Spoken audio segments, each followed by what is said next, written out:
रात का वक्त था। चांद आधा बादलों में छिपा हुआ और आधा अपनी दूधिया रोशनी जंगल पर बिखेर रहा था। ये जंगल आम नहीं था। यहाँ दरख्त सांस लेते थे, पत्थर यादें रखते थे और हवा में पुरानी दुआओं की खुशबू बसी रहती थी। लोग इसे बस जंगल कहते थे, मगर असल में ये जादू, परियों, इंसानों, जानवरों और अनकही दुनियाओं का संगम था।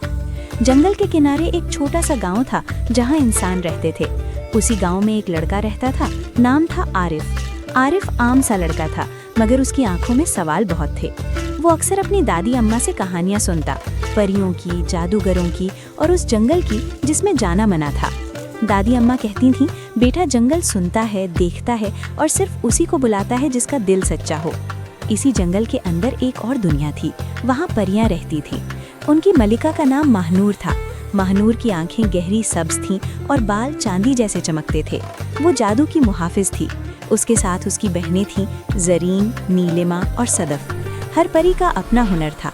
कोई वक्त से बात करती थी, कोई ख्वाब बुनती थी और कोई जानवरों की ज़बान समझती थी। जंगल के बीचों बीच एक कदीम दरख्त था जिसे सब शजरे हयात कहते थे। इस दरख्त में जंगल की रूह बसी हुई थी। इसके नीचे जानवरों की मजलिस लगती थी। शेर सिकंदर, हिरन नूरी, उल्लू दाना, बंदर छिंटू और तोता सब्ज़ली, परिंदे दरिंदे सब वहाँ बराबर समझे जाते थे। एक दिन जंगल में बेचैनी फैल गई। जमीन हल्की हल्की कांपने लगी, शजरे हयात के पत्ते जर्द होने लगे। दाना उल्लू ने कहा, कुछ गड़बड़ है, बहुत पुरानी ताकत जाग रही है। महानूर ने अपनी छड़ी जमीन पर मारी और हवा रुक गई। उसे मालूम था कि ये खतरा आम नहीं। इसी रात आरिफ ने ख्वाब देखा। ख्वाब में एक सफ़ेद हिरन आया और बोला, जंगल तुम्हें बुला रहा है। आरिफ हड़बड़ाकर उठा, दिल जोर जोर से धड़क रहा था। सुबह होते ही वो बिना किसी को बताए जंगल की तरफ चल पड़ा। जंगल में कदम रखते ही दुनिया बदल गई। दरख्त सरगोशियां करने लगे, रास्ते खुद बनने लगे। छिंटू बंदर ने सबसे पहले उसे देखा और शोर मचा दिया, इंसान आया है, इंसान आया है। मगर महानूर ने इशारा किया और सब खामोश हो गए। आरिफ को शजरे हयात के पास लाया गया। दरख्त की आवाज़ गूंजी, इंसान के बच्चे, अगर तुम यहाँ आए हो तो तुम्हारा दिल इम्तिहान देगा। आरिफ डरा ज़रूर, मगर भागा नहीं। उसने कहा, अगर मेरे आने से जंगल बच सकता है तो मैं तैयार हूँ। उसी वक्त अंधेरे से एक और ताकत उभरी। उसका नाम था सायागर। वो कभी इंसान था, कभी जादूगर, जिसने लालच में आकर रोशनी छोड़ दी थी। वो जंगल की ताकत चुराना चाहता था। उसके साथ सियाह भेड़िए, जहरीले सांप और अंधी चमगादड़ें थीं। जंगल दो हिस्सों में बंटने लगा। जानवर खौफजदा थे, परियां कमज़ोर पड़ रही थीं।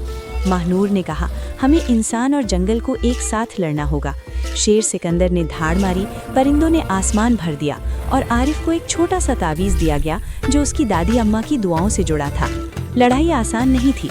सायागर ने वसवसे डाले, डर दिखाया, पर आरिफ ने हिम्मत नहीं हारी।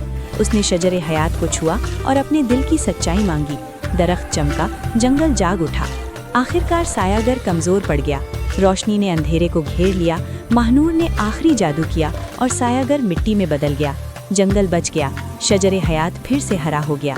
सुबह हुई तो आरिफ खुद को जंगल के किनारे पाया। गांव जाग चुका था। किसी को यकीन नहीं आया, मगर आरिफ की आंखों में अब सवाल कम और सुकून ज्यादा था। वो जानता था जंगल अब भी सांस ले रहा है और जब भी दिल सच्चा होगा, रास्ता खुद बन जाएगा।